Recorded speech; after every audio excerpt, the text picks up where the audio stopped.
Best You podcast. The sole purpose of this podcast is to teach, inspire, and motivate everyone to be the best versions of themselves.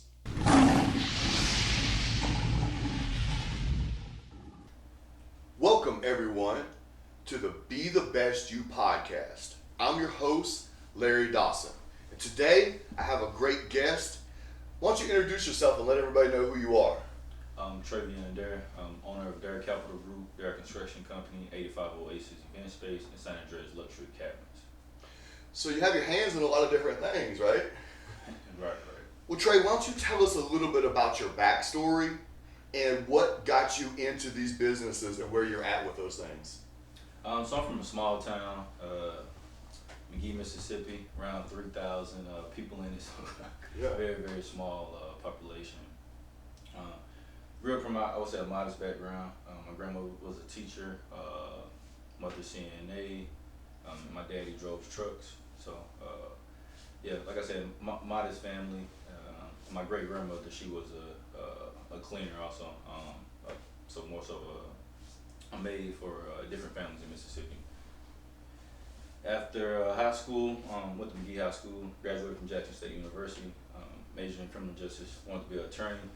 Decided I didn't want to be an attorney after those 4 years. I think a lot of college students, you're trying to figure out what you want to do yourself and, just figure out life in general. Growing up, sometimes you have people telling you what you should be, what you shouldn't be at the same time. Yeah. So I felt like there was a lot of pressure on me, really just figuring out who I want to be as a person, in general, and just going through life also as a 22-year-old man. So decided I, didn't want to be an attorney. Went to the Army, ended up becoming an Army officer, which, that's a prestigious role and career, I would say also. Really got to learn a lot, as well as just about myself as a man, but also as a leader too. At 22, 23, you're in control of people 45, 50. It's, been in the Army for 20, 30 years, and you coming in 22 telling them what to do. So, deployed to Kuwait and Iraq also, which really taught me a lot, just about being in different countries, different cultures, and growing up quickly as well, I would say. Thrown in the fire. Yeah, and more responsibility. So I did that for 7 years. Got out around 4 years ago. Really wanted to just figure out what I also wanted to do after that as well, because being in the Army so long, it was really hard for me to get an identity outside of the Army, I would say. So really just started reading a lot of books about investing, generational wealth as well. The first book that I read on just real estate and financial literacy was Robert Kiyosaki's Rich Dad Poor Dad. And that book really, I would say, just changed the trajectory of my mindset and just investing in general also. From the stock market to real estate investing to just financial literacy in general. Like I said, I just started reading more books, really digging into investing, and following a lot of people on social media too, which I think social media has its good things and its bad things, but I also think you can follow a lot of great people on there too. Absolutely. Really figure out what they're doing with their life and how you can succeed, just like they're succeeding in life as well. So got out of the Army, really trying to figure out what city I want to move to. Also, I landed here in Charlotte, North Carolina, which I think was probably one of the best decisions I made, because I also feel like you can go to a certain city and you can be a big fish in a small pond, or you can be a small fish in a big pond. Mm-hmm. And for me, I felt like Charlotte was one of those cities you could be a big fish in a small pond. Okay. And that was my main reason for moving to Charlotte. I saw the growth, the opportunities, and then I just felt like it. Coming here a few times also, just a lot of great people that really want to help other people, and just help people grow. So moved to Charlotte, North Carolina. Worked corporate a little, and really enjoy. I actually really enjoyed corporate. I would say just interacting every day with people, and just learning a lot from other individuals also. Because coming from the United United States Army as an Army officer and then transition to corporate, those are two different worlds. Oh yeah. And it was I would say just a real getting out of the Army and going to something that was a little more lackluster, more smooth going, I would say, for the most part, and then just being around different people also. Did Wells Fargo for a little time and just decided I wanted to start a real estate company, start investing more. And I got a majority of that capital also from that deployment that I did to Kuwait and Iraq also. Saved up, I want to say around like 30,000-40,000. And instead of investing in Charlotte, I was actually investing in Mississippi, just due to the fact that Mississippi is, way cheaper. I mean, you can buy duplexes down there for then around 20,000-30,000, 40,000. Also, fourplexes are pretty cheap as well. And, buying down there, I mean, if you buy a duplex for 40,000, you're making. I was making like $1,650 for one duplex. So you start seeing those checks come in, and I think the first one I got, that money just went in my my hands and gave me a different feeling. And that's when I really knew that investing, and I would say more specifically real estate investing, was the thing for me. And that's how Durr Capital Group got started. That one small duplex in Jackson, Mississippi for 40,000 has turned to, I would say, a small empire for me so far. Yeah, so it's crazy, man. So I bring different people on, and I listen to people talk, and I've developed a lot of close friendships here in the Charlotte area in the last almost 8 years now that I've been here. And probably one of the reasons me and you hit it off is, as I listen to your backstory and you explain a lot of this, we have so many similarities, like our mindsets and our maneuvers and the reason we've made maneuvers. I'm fascinated. I like to get to know individuals and what pushes people and what drives people and what makes them have that drive in them to be great. Obviously, the name of my company is BTBU, which stands for Be the Best You, but that stands for everything. Whether it's your relationships with your family or loved ones, friends, whatever, your finances, your mental health, your physical, every aspect of your life, you can become better. It's interesting that you chose to go to college first, then join the military. That's not the usual path, that's a different path. So you was educated at entering the military, whereas most people would go to the military and then get educated in there and use the system to get educated. You chose to do the opposite, and then spending time in there and coming home, reading books. Obviously we went away for different reasons. You went away to the military, I went away to prison, but reading books and understanding life and finances and how to be successful became a deep passion of mine, and really woke something up inside of me and pushes me, right? So it sounds like I did something to you too, and Rich Dad Poor Dad is an amazing book. Right. I read a book called The Richest Man in Babylon. And you read that? Yeah, so it's a simple book, right? So it's not even an overcomplicated book, but what it teaches you is the money tree and how money works and how to make your money work for you and how to expand. It's always been funny to me because I have several different businesses and several different streams of income, how people will say to me like, oh, you're doing too much, or isn't that much, like, how are you going to take on more? Hey, that is how you become uber successful. Right. Like you just talked about generational wealth. That's how you do it. Do you think that Bill Gates only has one stream of revenue? Do you think Warren Buffett only has one stream of revenue? Do you think Grant Cardone only has one stream of revenue? These people have multiple streams of revenue, and that's what The Richest Man in Babylon teaches you, and that's what it teaches you about the money tree. So I find that type of stuff fascinating. And you actually have 4 different companies yourself. And one thing that I noticed is that people are starting to pay attention to you now because you started to make a name for yourself. So you just had 2 interviews done on you. Who did those interviews, and what were they talking to you about? Yeah, so Charlotte Business Journal, and most recently Ebony Magazine. And really just, how Durr Capital Group got started, the impacts that we're making in the community right now, and also generational wealth as well, and financial literacy, as well as how to bring that back to the African American community. So you also said you looked at different areas to go, And when you got out of the military, you didn't want to go back to Mississippi. You wanted to go somewhere else, and you wanted to start fresh, and you wanted to build something and create your legacy. Also did that. When I was gone and I was coming home, I knew I couldn't go back to where I had been and put myself back in those positions. I knew all the studying, all the work I had done, and what my goals and my dreams and my aspirations were. And to accomplish them, I needed to go to a city, a new city, and a bigger, thriving city where I could make my dreams come true. So I picked Charlotte, and I came home May 1st of 2015, which is close to 8 years now. And I remember saying that I was going to do these things and telling people that I was going to start my own fitness company, and I was going to get into real estate, and I was going to do motivational speaking, and I was going to put these different shows together and do all these different things. And people would look at me so crazy. It's crazy. Like, people will put their fears on you. And people will tell you, like, who's going to buy your gear? Nobody knows who you are. Who's going to listen to your speeches? Last night, I spoke downtown Charlotte at the PMI Institution's year kickoff event. And these are things that I'm continuing to do, even sitting here doing this podcast. And so I also had that idea about Charlotte as well.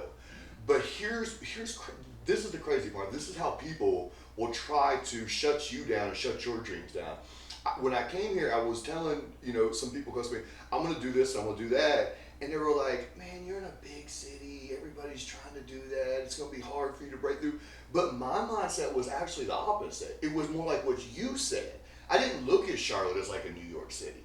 I looked at Charlotte as like a gateway from up north to the south as like a middle ground. And I looked at it as a growing city with plenty of opportunity. And my mindset was, I'm about to go kill it in Charlotte. I'm going to go to Charlotte and I'm going to really kill it. I'm going to take off. I'm going to go do all these things I want to do. But you have to make sure you don't let people put their limitations and their fears on you, because that's what they'll do. One thing, I have some questions I want to get into and talk to you about today. But one of the things I really want to talk about is, you're a younger man. How old are you? 28. 28 years old. And you are doing extremely well financially. Most people, 38, 48, 50-year-old, 58, would love to switch places with you. It's hard sometimes when you're trying to talk to the youth about the steps that they need to take to develop wealth. Because they look at stuff on Instagram and TikTok, and reality versus perception is a little bit warped. They think that you snap your fingers in the microwave society we live in and you're going to be rich, right? Or you watch other people and you talk junk, but you don't make the steps to be rich. And when I talk to younger people, and I tried to explain this to my kids as well, is no matter where you start off in life, really low or really high, when you're released into the world at 18 years old, we're all released at ground level, right? So unfortunately, a lot of us, we're not taught enough about finances. So what we end up doing at 18 is we go into the world and we start digging down. We start putting in credit card debt, school loan debts, buying cars, stuff we can't afford. We're trying to keep up with the Joneses, the Instagram people, right? So we dig. Sometimes you might wake up at 25, sometimes at 35, and then you realize, man, what am I doing? I got to get up there. But to get up there, you got to crawl all the way back to surface level, then to start going up. So I try to talk to young people and get them to understand that's not the way you want to live your life. Because you'll constantly be playing catch up on that merry-go-round. Mm-hmm. What you want to do is, when you come into the world at 18, is you want to, even if they're baby steps in the right direction are way better than baby steps in the wrong direction. You want to start going up and building. That way, by the time you're 30 or 28 in your case, look where you're at. What advice do you have to younger people that are watching or listening to get off on the right foot and to start their life positive and not get caught up in that debt cycle and putting themselves behind and having to work a job they don't like just to pay and get by paycheck to paycheck? Yeah, that's a great question. I would say read as many books as possible, number one, but also, while reading those books, actually apply the principles out of those books. For even like me, reading Rich Dad, Poor Dad, great book. I think that book is sold, I know it's definitely over 1 million copies, right? Oh yeah. But how many people have actually applied the principles in Rich Dad, Poor Dad, to, get out of that rat race? So I think one of the biggest things is really taking principles, it can be investing principles or, just financial literacy principles, but actually taking those principles and actually applying them, to real life. And really getting out there. Networking with the right people, surrounding yourself around other successful people as well.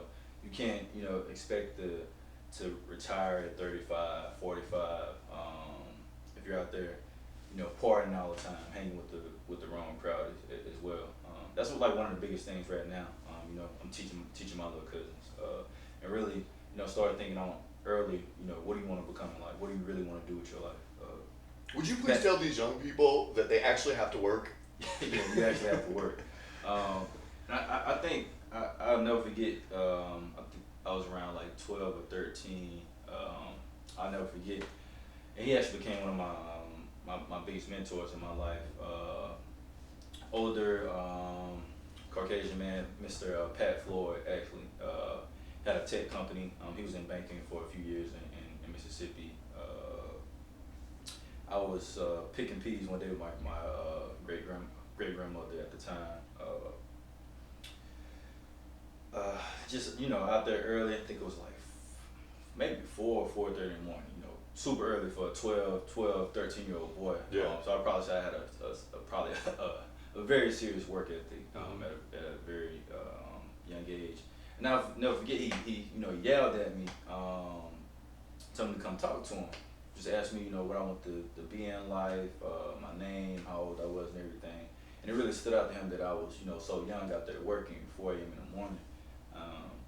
At the time I didn't really thinking anything of it, but he really took a liking to me and actually ended up becoming one of my biggest mentors. That's awesome. In life in general. Every year, well, I'll say every report card, he used to send me money for my report card, just making good grades. But also, with that money, he always sent a letter. And one of his most important letters, I actually still got it. I framed it in my living room. And he said, right now, you're 14, 15. When you look at a young man 20, 30 years old, look at them. How do you think life will end up for them? Read books, read some more books. Watch less TV, whatever you watch on TV will eventually become who you are.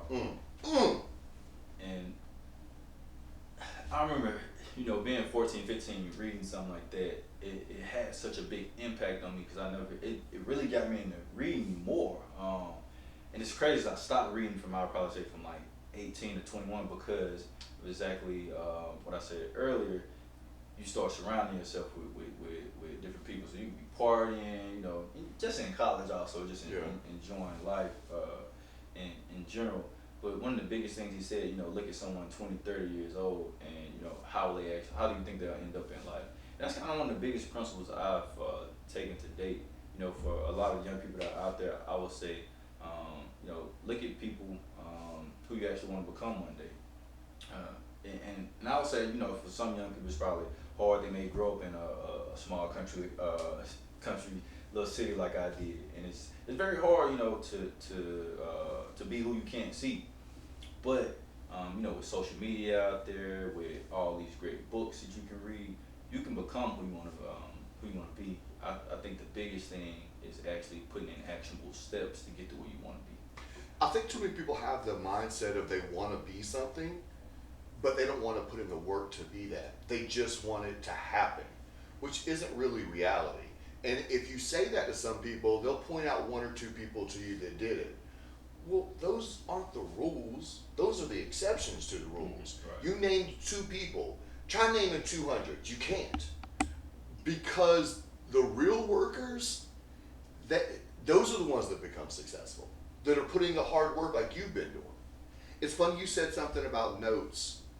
So notes can work 2 ways. In a positive way, but they can also be negative notes, but they can still work in a positive way. My wallet's sitting right there. In that wallet is a note that my father wrote to me about 6 years ago.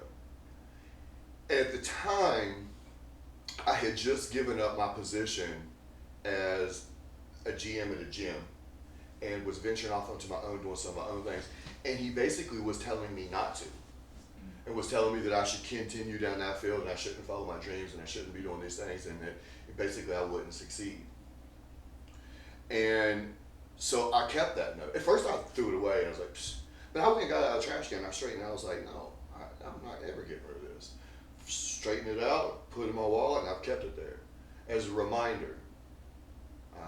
This gentleman's never been in my life really, and he hasn't done much positive, but he's had a really positive effect on me, because you can learn a lot from positive, but you can also learn a lot from negative. True. And that letter will never go anywhere. I will hold on to that letter to the end, and it pushes me and motivates me every day. So let's dig in. I don't want to go too far off. I appreciate you answering all that stuff, and also thank you for your service. Oh, yeah. So some of the questions I wanted to ask you is, if you could give one piece of advice to people listening about real estate investment, what would it be? Definitely find your mentor. I think in life, one of the biggest things is, having someone that has been to where you're trying to go. It makes things a lot easier versus you trying to get out here, read all these books, or just put all this time into trying to learn something. You have people who've made these mistakes. They've experienced everything that you're trying to go through. And one of the biggest things I realized, people want to help. If you're really trying, people will help you. It's not like someone's just, oh, I don't want to help this person, or not trying. I know me personally, if I see someone really trying, I'm going to do everything I can to help them, because I know 5-6 years ago I was in their same shoes. Yeah. And someone helped me, someone motivated me when I was in wanting to wake up, or just not feeling life in general, and really feel like my walls were closing in. Like people will help you. I think it's all about you putting in the work and then reaching out. Find a good mentor, find someone to help you, and that's true. And we should help each other more. And we did a podcast episode last week where I talked about men not doing enough to help enough men, and that they should do better. But there are good men out there that will help. And one thing I've noticed is, if you are a successful businessman and you're happy with your life and who you are, you don't mind helping other people. That's crazy you said that. That's the biggest thing I want to do this year. Is pour into other men, and help them as much as I can. That could be from real estate finances, mental health awareness, any way that I can be helpful. That is one of the biggest things that I want to aim to do this year. It's going to take more men that are like-minded like us to make a difference, because we see a lot of negativity in the world, and there's this cancel culture, this negativity, this microwave society, and where people are always putting each other down. It's going to take positive people like me and you to make a difference in the world. Quick story, obviously, just give you a little backstory about my father. My next door neighbors, their father tragically died of cancer 5 years ago. It's a 16-year-old and an 18-year-old, and I was talking to him about the importance of having a male influence in your life, because there's a lot of things you don't think about. Like, I grew up with a father. Who's going to show you how to change a tire? Who's going to show you how to shave? Who's going to teach you how to treat a lady? Right? So I told him the other day, I said, if you ever need help with any of that stuff, man, I was like, I'm right next door. Just come and ask me, man. I know what it's like to not have a father. Obviously, we didn't have our fathers for different reasons, but regardless, I'm a grown man. If you need help with any of that stuff, just let me know, man. I'll help you out. It takes people with that type of mentality to make a difference. So I salute you for that.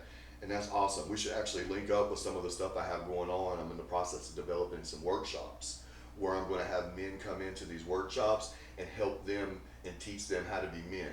And that sounds funny, right? Because you're like, how's a man not know how to be a man? Well, if you was raised with no father around, exactly, yeah, and you didn't have a good positive influence, and now you've gone into the world and you're struggling, and you can't hold on to a job, you don't have a successful relationship, you're depressed or you're not happy, there's a lot of things that you haven't figured out in life. Well, I'm creating workshops that when you can come in, we're going to help get to the bottom of all those things, fix those things, and hopefully send you back out ready to tackle the world and be prepared for these things. All right, that's great. so let's get into some more questions then here. Where do you get your motivation from to not only be successful financially, but to also succeed in all areas of life? Wow, yeah, Yeah, that's a that's a great question.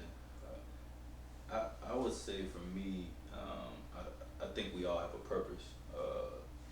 You know, in life, we're eventually gonna you know pass away. That's the one thing that's guaranteed in life.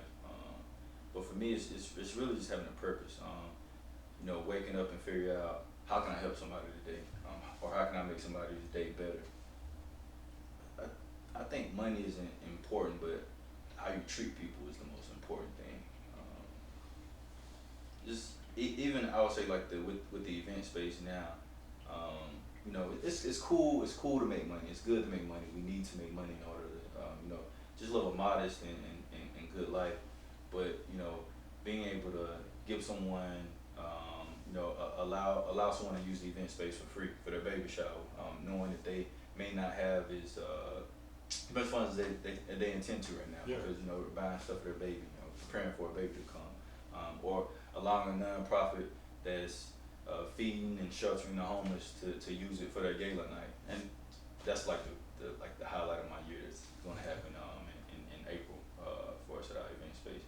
But I really think, you know, being able to help others is one of the biggest things that motivates me to, I would say, gain more capital so I can invest it back into other people.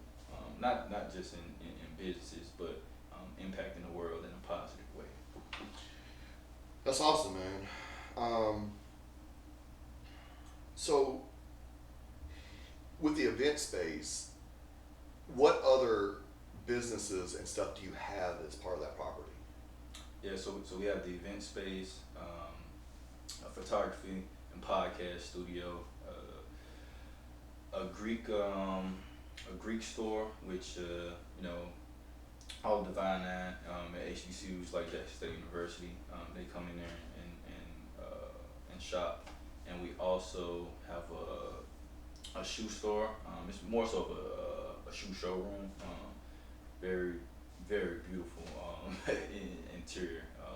She did a phenomenal job, and I would say all of them did a phenomenal job with just upfitting you know the property and improving everything. And the last space we're actually creating 17 office suites, and those office suites will cater to small business entrepreneurs. One of the biggest things, and I would say the reason why I even you know purchased that building was realizing it is one of the hardest things I think when we talk about generational wealth. You know, just starting your own business.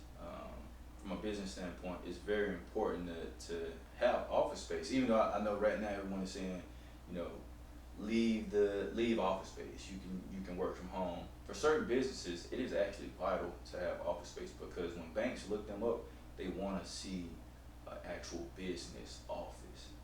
Yep. And not having a business office limits your capabilities in receiving capital. If you can't receive capital, how can you increase your revenue? You can't increase your revenue, how do you keep a business? So I think that was one of the biggest reasons for me actually purchasing that building, creating a hub for small business owners to actually be able to thrive and have support from each other. That's awesome. To really just take off. So, touching on what we were talking about earlier, the importance of starting life off on the right foot, I have this thing where at one point you're going to have to sacrifice. You're going to have to sacrifice early and to get what you want, or otherwise, if not, and you start the catch-up game, you're going to have to sacrifice the rest of your life. Can you elaborate on that a little bit for younger people that are watching so they understand what that means? Yeah. I think it just goes back to earlier when we talked about, you know, me picking peas at 13 years old. At the end of the day, you have to put in the work. It's not going to be given to you. Nothing is given to you in life. You have to put in the work. I think that's one of the biggest things that the younger generation has to understand. And I think, you know, social media is one of probably the big things where you know, you see people making money easily, but I would argue that's that's the probably not even the 1%, maybe the 0.1% that's actually, making money from social media. I tell my little cousins all the time that you really have to be focused, and I think in the next 5 years, people that really do just great things in their life, but also in the world, are going to be people that are indistractable. I don't think what people realize is when they see the successful people on social media is that's not what made them successful. A lot of these people have businesses and have done a lot of things to get them to be successful, and now you see their success flashed at you in snippets on social media, and you think, oh, I'm going to do the same thing on here. Right. No, like this dude owns 4 businesses. Right. so he's working. I think that's a big, that's a huge point. It's just so much I think that goes. I think I realized myself. I guess I'd probably say I never really realized how many hours I was actually putting in when it came to me working. Yeah. Because I enjoyed it so much. It was almost a thrill to me. Because you fall in love with the process. Yeah, falling in love with the process. I think is one of the biggest things. Even I think becoming, let's say, a doctor or a lawyer. I think most of those individuals that are very successful, they fall in love with the process. They love going to law school. They love going to medical school. They love learning about the anatomy of how a body is, or how can I argue this point across for my client. I think the process is one of the biggest things that the younger generation has to really learn versus trying to skip the process. You fall in love with the process, you'll fall in love with what you're actually trying to get to in life. 2 things I want to elaborate on that really quickly is, one, that's why they say, find something you're passionate about, and if you do that, then it doesn't seem like work to you. And also, don't start off on the wrong foot, because if you start off with the wrong foot, you're constantly trying to dig yourself out of a hole, and you're living paycheck to paycheck, trying to dig yourself out of that hole. So you can't just take chances to find your passion that way, because you're stuck with this job that you don't like, and life becomes miserable for you. If you start life out on the right foot and you start to gain money early, it gives you the chance to do what you did, walk away from corporate America and Wells Fargo and do your own thing at an early age instead of getting stuck in the trap. Now, I'm a big reader just like you are. So I ran into a coincidence the other day when I was reading, so I had to go back and double check and make sure I read it right. So I read that we're the #1 obese country in the world. 67% of Americans are considered obese. So the other day I was reading an article, and it said that 67% of Americans do not have $1,000 in savings. So I was like, wait a second, both those 67%. So I went back and I found the obese article, and I was like, yeah, it says 67%. So both articles say 67%. 67% of America is considered obese, and 67% of Americans don't have $1,000 in savings. Now, that could easily be a coincidence, right? And so it's easy to tell who's obese because you can look at someone and you have to go to doctors at some point, so it's kind of on record. I don't know how you get inside of people's finances to understand who and who does not have the savings, but somehow they come up with these. But I don't think that is necessarily a coincidence, because I think our country is lazy. We have gotten really lazy. And that's why I keep emphasizing that when you're on here, you let these young people know that you have to work. Because these people want things that are watching on social media. These young people are watching and they're thinking that these things are just going to come to them or get handed to them, or they're going to make some posts. No, you have to work. Yep. And you have to take care of yourself. You have to take care of your mental, your physical, and your spirit energy. And you have to take care of yourself, because if you don't, these are the type of patterns in the lifestyle you're going to live. You're going to be obese. You're going to be in debt. You're not going to have money. You're going to be working jobs you don't like. You're going to be stuck on that cycle. And it's so encouraging to me when I meet people like you and like-minded people that are able to see that and avoid that and live their lives different than that. So let's get into another one. So there's all these reality shows of flipping houses and flipping properties, and they make it look so easy. Break down the facts versus the fiction of that for us. Okay. Yeah. So I guess one fact, you can make a great living, and I definitely, will say it's a wealth creator. if done the correct way. I would say, one of the things, something that's fiction, it's not easy as they make it seem. It's easy to run out of money. It's pretty intense and tedious also. I think you can have a general contractor run off on the job. You could order windows or doors. They don't come for another 8 to 9 weeks, and now your holding costs are adding up. I mean, it's so many different things that can happen. From the point that you buy a property to the point that you sell a property. So I think one of the biggest things is doing a lot of research. But the number one thing is getting a mentor, like I said earlier, because a mentor can help you, see things that you wouldn't see alone, because they've been through the process. They've lost money. Yeah. Like I don't even know how much money I've lost. But the thing that I got out of losing that money was experience. You learned a lesson of life. Incredibly valuable experiences, and I think for me, my best experiences haven't been, when I've made, 20, 50, whatever, either wholesaling or flipping a project. I think my biggest lessons and experiences, and even when I look back, that have really made me the happiest that I look back on it, and when I lost. When I had, I'm thinking, we flipping, I'm a apartment building. Oh wow, we about to make, $230,000, and then the appraisal comes back and it's $100,000 lower than what I anticipated. I think those are, the real trials and tribulations of real estate that people don't talk about. Because now, I'm looking at, appraisal that's $100,000 lower. How am I gonna sell this project now for at that price? Now my holding costs are still, I'm still paying $4,500 in interest every month. Tenants aren't in the building. The lights and water still need to be on for that project. My own lights and water still need to be on. Yeah. I still have my own bills. So, I think it's a lot of glitz and glamour that's in the real estate, especially the last 2-3 years with real estate prices going higher than they have been in the last 15 years.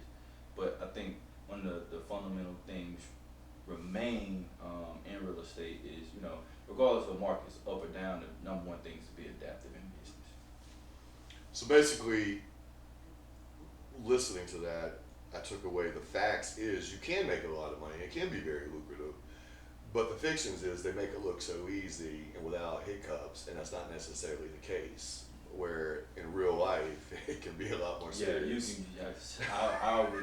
I had nights, like I'm waking up sweating, trying to figure out, how I'm gonna pull this off. Yeah, pull this off. So.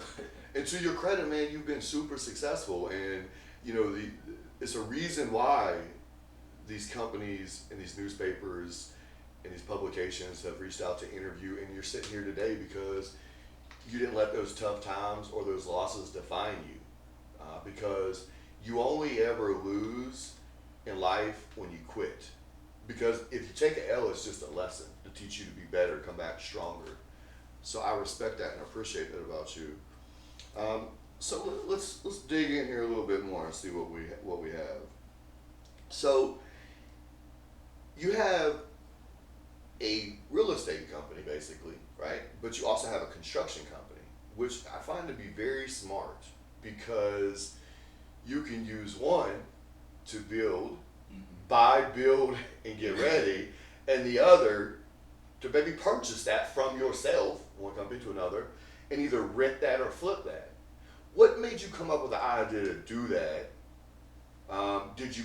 Was a mentor? Is that something you studied and learned? Was the idea you originated yourself? And how has that worked out for you? Yeah, I would probably say two things. So I went to real estate development school as well. Getting to see a lot of developers, I noticed they actually had a in-house GC, and the founder of the company normally, the company owned the GC, but they may, just went out and hired a GC, and someone could have a construction management degree, from FAMU or North Carolina A&T. They would go out and hire them to be their general contractor. So got to see that a lot. And then my mentor also, he had his own GC license, and I probably say even seeing that, I still didn't go get it in the beginning because I was like, I don't want to be a GC. I'm a developer, so I need to be focusing on acquisition and exit strategy. That's it. In between, that's for somebody else. And I'll probably say that the biggest reason that I went and actually got my when I done got that and started their construction company was more so to really just hammer down on from acquisition to that middle point. That general contractor can just up and lead a project. He could wake up one morning and say, "Hey, I don't like Trey anymore. I want to take a 4-week vacation in the middle of the project." And I think you not being able to control that, especially when you're looking at the exit, because holding costs can eat you up. Just so many different things that can go wrong based on the timeline of a project. So that was, I would say, my main reason for going out, starting that company. But also, the general contracting business is a very lucrative business. Oh yeah. I don't think a lot of people really understand how lucrative it actually can be. Mm-hmm. And I wouldn't say more so, marketing yourself, but more so getting city contracts, government contracts. Like, that's where the big money is really at. And then at the same time, being able to give back and focus on projects you want to focus on, like working with Habitat for Humanity, or helping build homeless shelters. It's so many different things. I think having a general contracting company. It's just so many more opportunities that it actually gives you.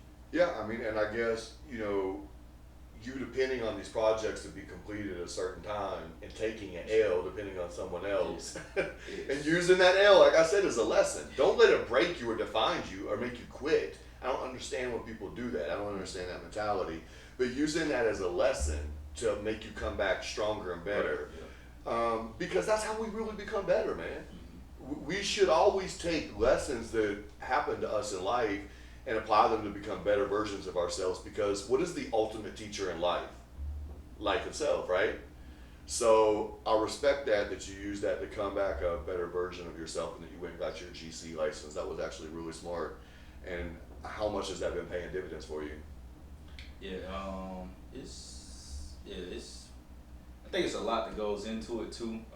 You got to get your insurance and all that good stuff. But I like I said, I think it makes a lot of sense. Probably pretty soon here, we're probably exiting more so outsource it, just due to the fact we've grown so quickly.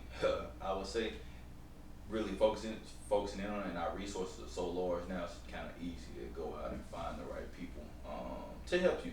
I mean, I've partnered with GCs before. A lot of friends that are coming into the space are getting their GC license as well. So it's really just I would say easier now to kind of outsource it versus having to just be fully in it day in and day out, because there's so many other things that come with it too. I would say, like continued education. Like I said, the insurance is still pretty crazy also. But the biggest thing is, I would say, getting them, people really realize you know what you're doing. Mm-hmm. And that's the key thing. People really understanding that you know what you're doing. If there's someone out there watching, regardless of age, race, financial standing, all things equal, no matter who they are and they're watching right now, and they're not completely satisfied and happy with where they're at, and they needed a way to generate a little bit more income to make their life better, what is one tip, one piece of advice, one side hustle that they could apply with their current position, with still being a mother or father, with still having a full-time job, with still trying to pay bills, with still trying to maintain their life? What's one side hustle that they can add to that and add some more money to their lives to help their lives be better? I just think back, if I could go back myself, I think I would have just started. I would have started looking at real estate earlier, like wholesaling, because you don't need any money to wholesale. And that's just, cold calling, knocking on doors, finding someone that wants to sell their house.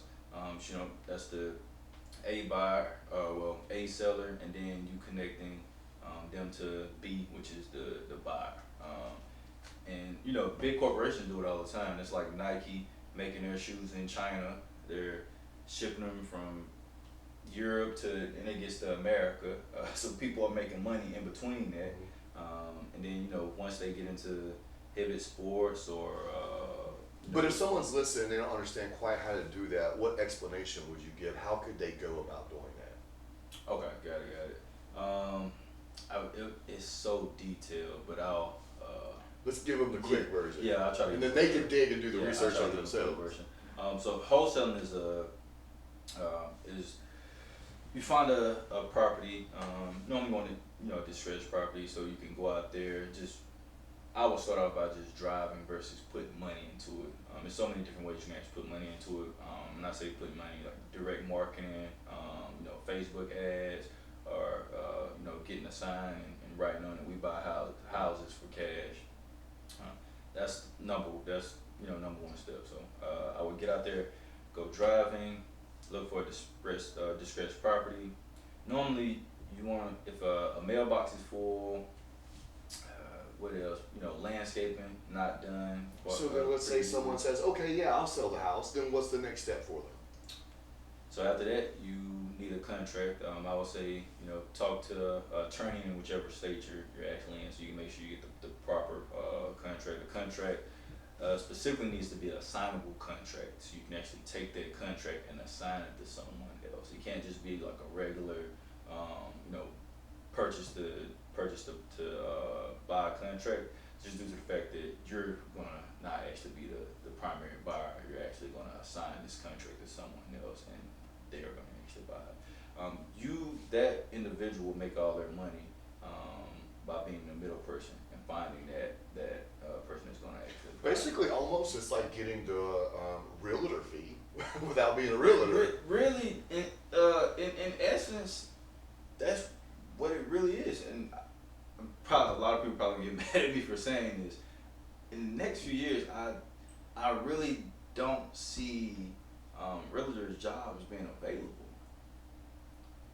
because you think about it, and I'm not saying this the wrong way or anything, or just to be saying this, but me doing so many transactions now, it's like, why do you really full on need a realtor when you're doing it is with high volume, I would say. So I think I would say I don't think I still think realtors' jobs will be around, but I think it's gonna be the top 10% is really gonna be making all of the money, because everyone's just we're gonna work with the top 10%.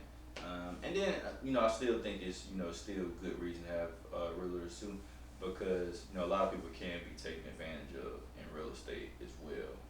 So I think that's the key reason why I think people, I would say older people, or just someone that doesn't really understand real estate, for them to have a realtor. But it in essence it's a unlicensed realtor.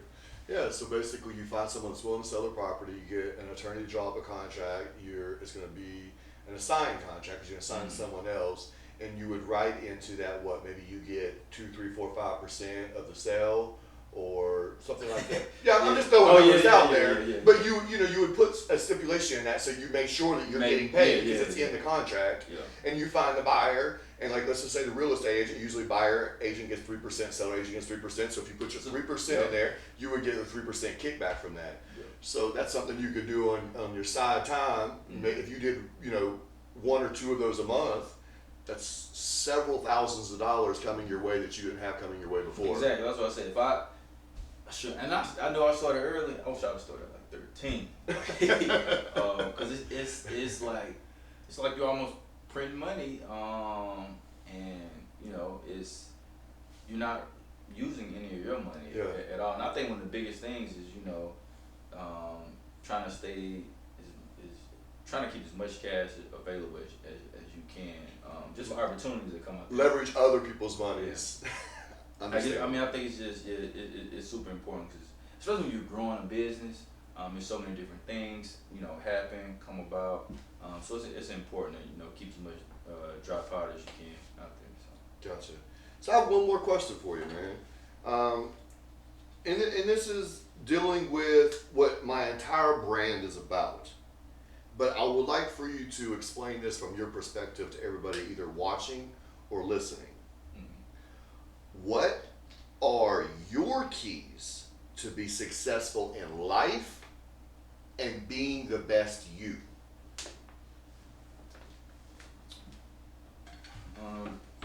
For me, I would say, kind of going back to what I talked about earlier, having a purpose-driven life. I think that's has been a big key for me. Which when I after college, I really didn't know what I wanted to do. I was just living life. But I'd probably say the last year or two, my life has definitely been purpose driven. I've been more happy. A lot of my childhood traumas that I had, I can look in the mirror and take those on now. I go talk to a therapist now. There's so many things that have just in general opened in my life. I've really, I would say, just found myself in general, and I think that's one of the biggest things, that we all eventually, want to see happen in our life, because it's hard to I would say want to try to start businesses or chase wealth every day if you're not right within first. That's one of the key things in my life. So I think finding your purpose, and finding who you are as a person also, and don't let anyone else dictate who you should be. Be true to you. Be happy with your own life, because you can get caught up in getting on social media. This person, they have the perfect husband, perfect wife, perfect job, perfect car. So it seems. As it seems, I think J. Cole's song, "Love Yours" is one of my favorite songs ever, because it's important. Truly be happy with your life and love yours.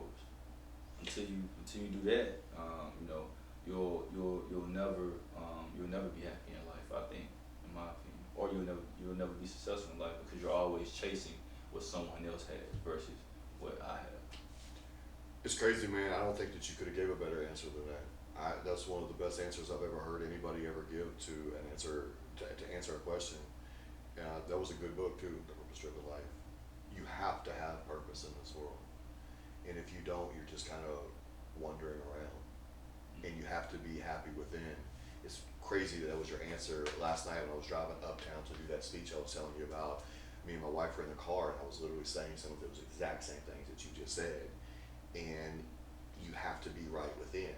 And 3 years ago, when I took a step back from doing all the public stuff, before I just started to come back doing it again a few months back, one of the reasons I stopped was because I wanted to focus more on self for a little bit. I had spent so many years putting myself out there to help others. I had run myself down a little bit. And plus I was in the process of starting a family and doing a lot of different things, and I really wanted to focus on myself and my life for a little bit. And then once I got to a certain point where those things was lined up the way I wanted, and I felt refreshed as well, I started to put myself back out there and, started the podcast and the speaking again and taking on life coaching classes again. But you have to have a purpose. You have to follow that purpose, and you have to know who you are. And I respect you for saying on here that you go see a therapist, because that's a stigma out there that men shouldn't do that. You should just tough it up. I'm about as manly as man as you're gonna run across, and I went to a therapist when my mother passed away. That was tough to deal with, man. And so I commend you for saying that. I respect you for saying that and putting that out there. There's nothing wrong with that. You have to be the best version of yourself to succeed in life and to help others. And there's no shame in that. There's no shame in seeking help for becoming a better version of yourself. Mental health versus physical health is the same thing. If you hurt yourself physically and you break your leg, you would go to the hospital and you would get help to get your leg fixed. If you have trauma that has happened to you that has affected you mentally, it's the same thing. You're going to a doctor to fix that trauma so you can become the best version of yourself again, just like you fixed your leg. So I respect that and I appreciate you bringing that up. Really quickly, why don't you tell everybody how they could contact you if they're interested in doing business with you? Maybe give them your email, maybe your social media handles, your website, any other type of information that you have to put out there. Gotcha. Instagram, Treyvian, TREYVIANC_, email Trey@DurrCapitalGroup.com, and website www.DurrCapitalGroup.com. For any event space inquiries, is www.85oasiseventSpace.com as well. Man, this was an awesome interview. I really appreciate you coming on today, man. Thank you. It's been a great interview. If you guys are watching or listening, please take the time to like, share, subscribe, comment. Without your support, none of this would be possible. I want to thank everyone again for tuning in to another episode of the Be the Best You podcast. Until next time, we're out.